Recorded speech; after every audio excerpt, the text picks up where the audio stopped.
Hello children, welcome to असा education. आज हम कर रहे हैं chapter education and social system during British rule.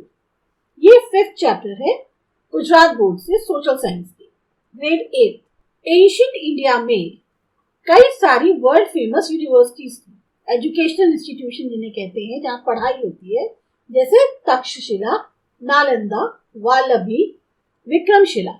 लेकिन कुछ समय बाद ज्यादातर इनमें से जो यूनिवर्सिटीज थी वो बंद हो गई। एशियंट इंडिया में खास तौर से जब अकबर का शासन था तो बहुत अच्छे तरीके से एजुकेशन का एक तरह से स्प्रेड हो रहा था।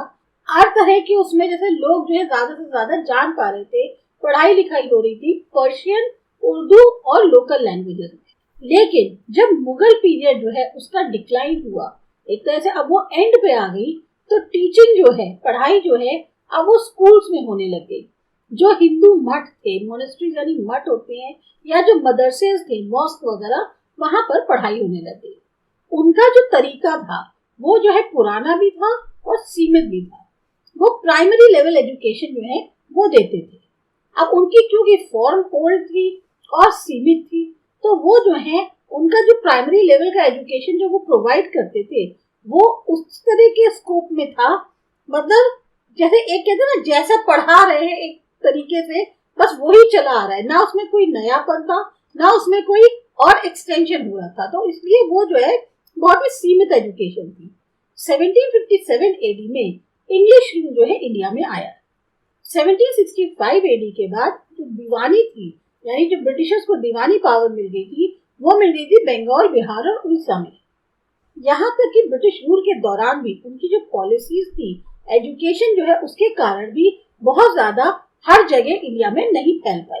अब देखते हैं स्टेटस क्या था एजुकेशन का इंडिया के अंदर। जब ब्रिटिशर्स आए इंडिया में तो एक प्रोमिनेंट मेथड एजुकेशन का जो है वो चलन में था इंडिया के अंदर, बहुत ही खास तरीके का।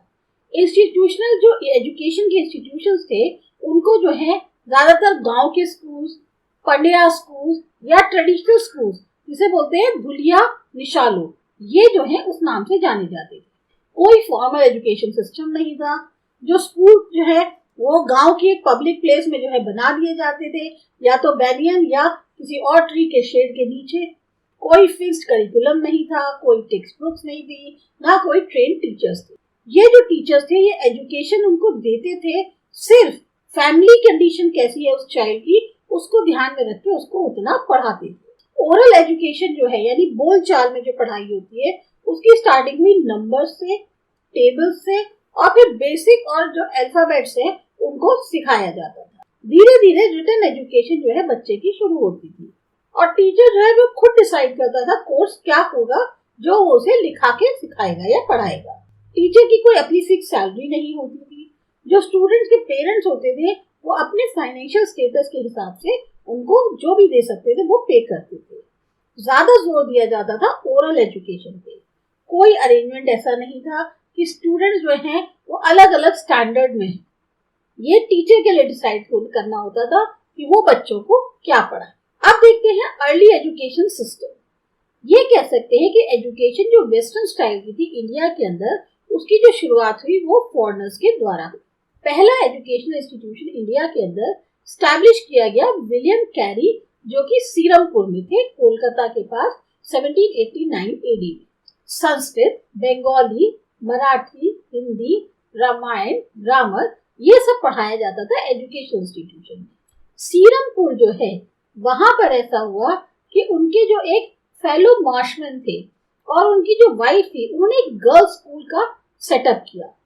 अब जो ब्रिटिश जो इंगेज थे मिशनरी एक्टिविटीज में, उन्होंने एक तरह से एजुकेशनल सिस्टम शुरुआत करी उसकी बंगाल में। ये आप देख सकते हैं, ये थोड़ा सा इंपॉर्टेंट पार्ट है। फिर आता है प्राइमरी एंड सेकेंडरी एजुकेशन। जो चार्टर था 1813 एडी का, उसकी वजह से जो क्रिश्चियन क्लर्जी थी, अब उसको अलाउ कर दिया गया कि वो जो है एजुकेशनल इंस्टीट्यूशंस इंडिया में स्टैब्लिश कर सकता है।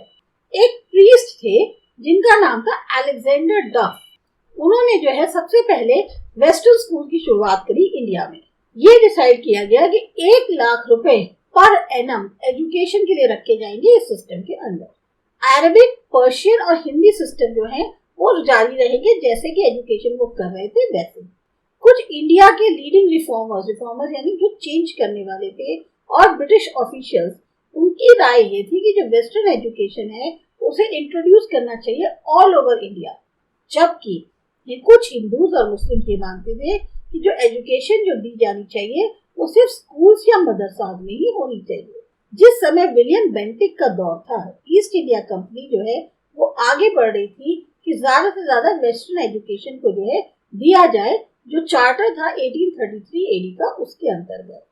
नतीजा क्या हुआ कि इंग्लिश एजुकेशन की शुरुआत हो गई 1835 एडी में। अब उस समय से ब्रिटिश पॉलिसी जो है वो बिल्कुल साफ हो गई कि जो फाइनेंशियल एड्स होंगे वो मेनली किस लिए होंगे, ताकि इंग्लिश एजुकेशन को प्रमोट किया जा सके। 1854 एडी में वुड्स ने जो है डिस्पैच किया एक कि हम जो है अडॉप्ट करेंगे एक यूरोपियन एजुकेशनल सिस्टम बजाय इंडियन एजुकेशनल सिस्टम के इंडिया के अंदर। 1854 में वुड्स डिस्पैच जो था उसमें मेनली ये था कि अब हमारे यहाँ यूरोपियन एजुकेशन सिस्टम होगी, ना कि इंडियन एजुकेशन सिस्टम। अब जो इंग्लिश एजुकेशन को स्टार्ट करने का क्रेडिट है इंडिया में वो जाता है विलियम बेंटिक को। 1835 एडी के बाद से इंग्लिश एजुकेशन ज्यादातर जो पार्ट से इंडिया के, जिसमें कैलकाटा, मुंबई, मद्रास, नॉर्थ इंडिया, पंजाब और वेस्ट इंडिया शामिल थे। जो पुराना ओल्ड ट्रेडिशनल एजुकेशन स्टाइल था वो अभी भी चल रहा था गांव में और जो कस्बे थे वहां पर, क्योंकि अब इम्पोर्टेंस ज्यादा दी जा रही थी इंग्लिश एजुकेशन को, लोगों को खास तौर से जो जॉब्स में थे। तो जो इंडिया के ओल्ड एजुकेशनल इंस्टीट्यूशन थे अब वो धीमे धीमे कम होने लग गए। जो एल्फाइन स्टोन जो थे मुंबई में, उनकी कोशिशों के कारण, या मुनरो जो मद्रास में थे और थॉमसन नॉर्थ इंडिया में थे, उनकी कोशिशों के कारण बहुत सारे स्कूल्स और कॉलेजेस जो है अब वो बढ़ने लग गए। प्राइमरी एजुकेशन जो है वो काफी बढ़ गई थी उत्तर प्रदेश के अंदर। हंटर कमीशन जो आया 1882 एडी का, उसने जो है सोचा कि ज्यादा से ज्यादा रिस्पॉन्सिबिलिटी दी जाए प्राइमरी और सेकेंडरी लेवल एजुकेशन की, जो लोकल सेल्फ गवर्निंग बॉडीज हैं उनको, जिससे जो स्कोप है एजुकेशन का वो और ज्यादा ब्रॉड होगा। खाली यही नहीं, कमीशन ने रेकमेंड किया कि वो जो है कुछ परसेंटेज प्रोविंशियल रेवेन्यू का एजुकेशन पर भी खर्च करेगी। वही फील्ड जो सेकेंडरी एजुकेशन की थी वहां पर भी गवर्नमेंट ने प्रमोट करना शुरू किया नॉन गवर्नमेंटल ऑर्गेनाइजेशन यानी एनजीओ को। रूल्स जो थे उनको थोड़ा सा ढील दी उनमें, और साथ साथ अलाउ किया लाइब्रेरीज का एस्टेब्लिशमेंट और फी का कलेक्शन। तो इन्होंने इस तरह से जो है सेकेंडरी एजुकेशन को भी डेवलप कर दिया। सैंडलर कमीशन जो है, जो कि अपॉइंट हुआ था 1917 एडी में, इन्होंने प्रावधान किया कि एजुकेशन जो है वो दी जाएगी सेकेंडरी लेवल तक रीजनल लैंग्वेज में या मदर टंग में। जब मॉन्टे क्लाम्सफोर्ड एक्ट 1919 आया उसके बाद जो डिपार्टमेंट ऑफ एजुकेशन था उसको जो है दे दिया गया इलेक्टेड रिप्रेजेंटेटिव्स को, ताकि डेवलपमेंट किया जा सके प्राइमरी और सेकेंडरी एजुकेशन का प्रोविंसेस के अंदर। 1912 एडी में गोपाल कृष्ण गोखले ने सजेस्ट किया कि वो जो है एक लॉ लाएंगे कंपलसरी प्राइमरी एजुकेशन के लिए, लेकिन गवर्नमेंट ने उसको रिजेक्ट कर दिया। फिर 1936 एडी में कुछ प्राइमरी और सेकेंडरी स्कूल जो हैं अब उनकी संख्या बढ़ने लग गई। अब इस चीज को ध्यान में रखते हुए जो ब्रिटिश ने बहुत कोशिश करी कि सिर्फ बेसिक एजुकेशन ही इंडियंस को दी जाए, ताकि वो सिर्फ बस एक क्लर्क तक की ही जॉब पा सके, लेकिन कोई भी वाइटल एजुकेशन का अरेंजमेंट ऐसा नहीं किया गया जिसमें साइंस, टेक्नोलॉजी या स्किल डेवलपमेंट हो सके। तो इंडिया जो है इसी वजह से दुनिया से एजुकेशन के मामले में काफी पिछड़ गई। अब देखते हैं नो दिस। 1941 एडी में बहुत सारे इलिटरेट लोग यानी बिना पढ़े लिखे लोग जो हैं उनकी संख्या ज्यादा थी इंडिया के अंदर। अगर सेंसस के हिसाब से देखें 1951 एडी के, तो जो लिटरेसी रेट था इंडिया का वो सिर्फ 16.6% था। इसका मतलब क्या हुआ कि ब्रिटिश गवर्नमेंट जो है वो बहुत ज्यादा मौके नहीं दे रही थी इंडिया को कि वो एजुकेशन की फील्ड में डेवलप हो सके। उनकी पॉलिसीज जो है वो बिल्कुल इररिस्पॉन्सिबल थी। उनका जो रेट ऑफ एजुकेशन था वो हायर था जो नेटिव प्रोविंसेस थे इंडिया के वहां पर, बजाय उनके जहां ब्रिटिश का रूल था। जैसे 28% वडोदरा में, 35% मैसूर में, कोचीन में और 47.8% ट्रावनकोर में। फिर देखते हैं हायर और टेक्निकल एजुकेशन। जब ब्रिटिश रूल का एस्टैब्लिशमेंट हो गया इंडिया के अंदर, तो हायर एजुकेशन जो है वेस्टर्न स्टाइल में अब वो इंट्रोड्यूस की गई। शुरुआत में वेल्सले जो है उन्होंने एस्टैब्लिश किया फोर्ट विलियम कॉलेज कैलकाटा में 1801 एडी के अंदर। फिर 1817 एडी में डेविड हेयर और वैद्यनाथ मुखर्जी की मदद से, कोशिशों से एक हिंदू कॉलेज जो है एस्टैब्लिश किया गया कैलकाटा में। अब सब्जेक्ट जैसे कि Indian language, English, maths, history, geography और एस्ट्रोनॉमी, इन तरह के सब्जेक्ट को इंट्रोड्यूस किया गया। 1855 एडी में ये बहुत पॉपुलर हो गया प्रेसिडेंसी कॉलेज के तौर पे।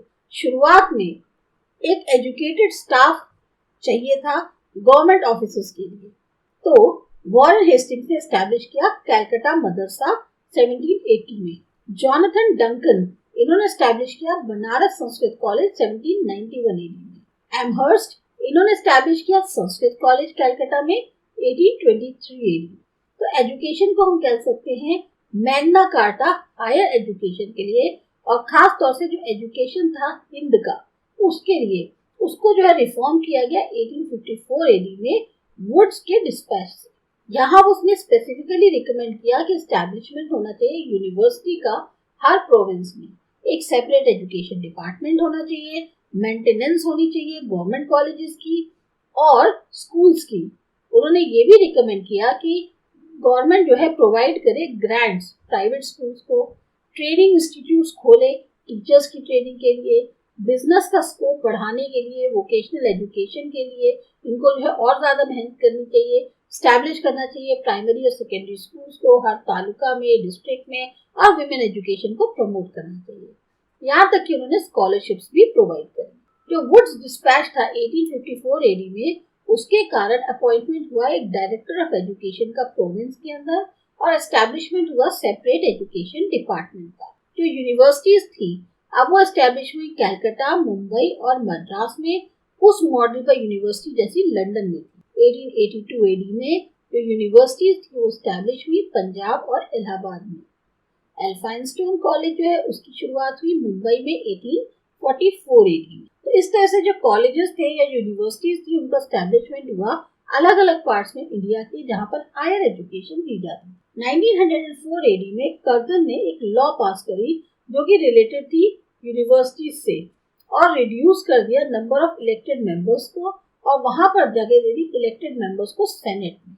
20th सेंचुरी में एक और जो इम्पोर्टेंट इंस्टीट्यूशंस थे हायर लर्निंग के, जैसे बनारस हिंदू यूनिवर्सिटी 1916 एडी में, जामिया मिलिया यूनिवर्सिटी 1920 एडी में, और शांति निकेतन विश्वा भारती यूनिवर्सिटी ये थी 1922 एडी में, इनको एस्टैब्लिश किया गया इंडिया के अंदर। 1946 एडी में total number of university India के अंदर 16 थी। अब ये बात नोट करने की है, ये जो है अभी भी अपर्याप्त है। जहाँ एक ऐसा इतना बड़ा नेशन जिसकी पॉपुलेशन इतनी ज्यादा है, ज्योग्राफिकल एरिया इतना ज्यादा है, वहाँ सिर्फ 16 यूनिवर्सिटी, तो इसका जो है हायर एजुकेशन को बड़े स्केल पर प्रमोट नहीं किया जा सकता था। फिर देखते हैं वोकेशनल एजुकेशन। जो वुड्स डिस्पैच था 1854 एडी में, उसमें प्रावधान किए गए वोकेशनल एजुकेशन के, यानी स्किल जो एक प्रोफेशनल एजुकेशन होती है। बहुत सारे इंस्टीट्यूशन जो है related to science, technology, business, उनकी एग्जिस्टेंस हुई 20th सेंचुरी में। इसमें जो इंडियन इंस्टीट्यूट है साइंस का बेंगलोर के अंदर, बोस रिसर्च सेंटर है कैलकाटा में, और ये सब जो है रिसर्च सेंटर एफिलिएटेड जो फॉरेस्ट डिपार्टमेंट का है वो देहरादून में, सेंटर फॉर एग्रीकल्चर दिल्ली में, सेंटर फॉर इंजीनियरिंग रुड़की में, और भंडारकर इंस्टीट्यूट पूना में, ये सबसे ज्यादा प्रोमिनेंट माने जाते हैं। इसके बाद है विमेंस एजुकेशन, ये करते हैं अगले वीडियो।